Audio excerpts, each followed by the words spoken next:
ఎన్నికల కోడ్ కారణంగా ఆశించిన స్థాయిలో అభివృద్ధి చేయలేకపోయామని అన్నారు మంత్రి పొంగులేటి శ్రీనివాసరెడ్డి.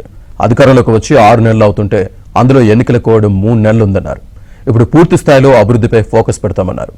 హైదరాబాద్ డెవలప్మెంట్ విషయంలో RRR, metro development, Musi development పై సీఎం రేవంత్ రెడ్డి ప్రత్యేక శ్రద్ధ పెట్టారని తెలిపారు. ఇక ఏపీలో కొత్త ప్రభుత్వం కొలువైందని, చంద్రబాబు పాలనలో అమరావతి అన్ని రంగాల్లో అభివృద్ధి జరుగుతుందని ఆకాంక్షించారు. హైదరాబాద్ హైటెక్స్ లో ఏర్పాటు చేసిన times home hunt property expo కార్యక్రమాన్ని మంత్రి పొంగులేటి శ్రీనివాసరెడ్డి ప్రారంభించారు.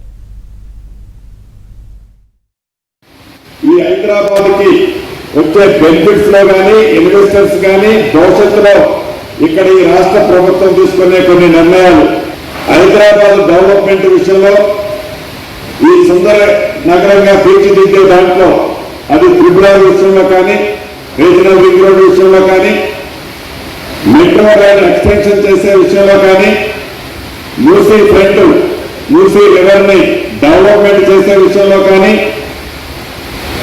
రింగ్ రోడ్డుకి కనెక్టివిటీ రోడ్లు, లింక్ రోడ్లు మరిన్ని గౌరవ ముఖ్యమంత్రి రేవంత్ రెడ్డి గారు ఇప్పటికే వాటి మీద పూర్తి దృష్టి ఈ ఎలక్షన్ పార్లమెంట్ కూడా అయిపోయిన తర్వాత పూర్తి దృష్టి పెట్టారు. వీలైనంత తొందరలో వాటి రిజల్ట్ హైదరాబాద్ లో చాలా స్పష్టంగా మనకి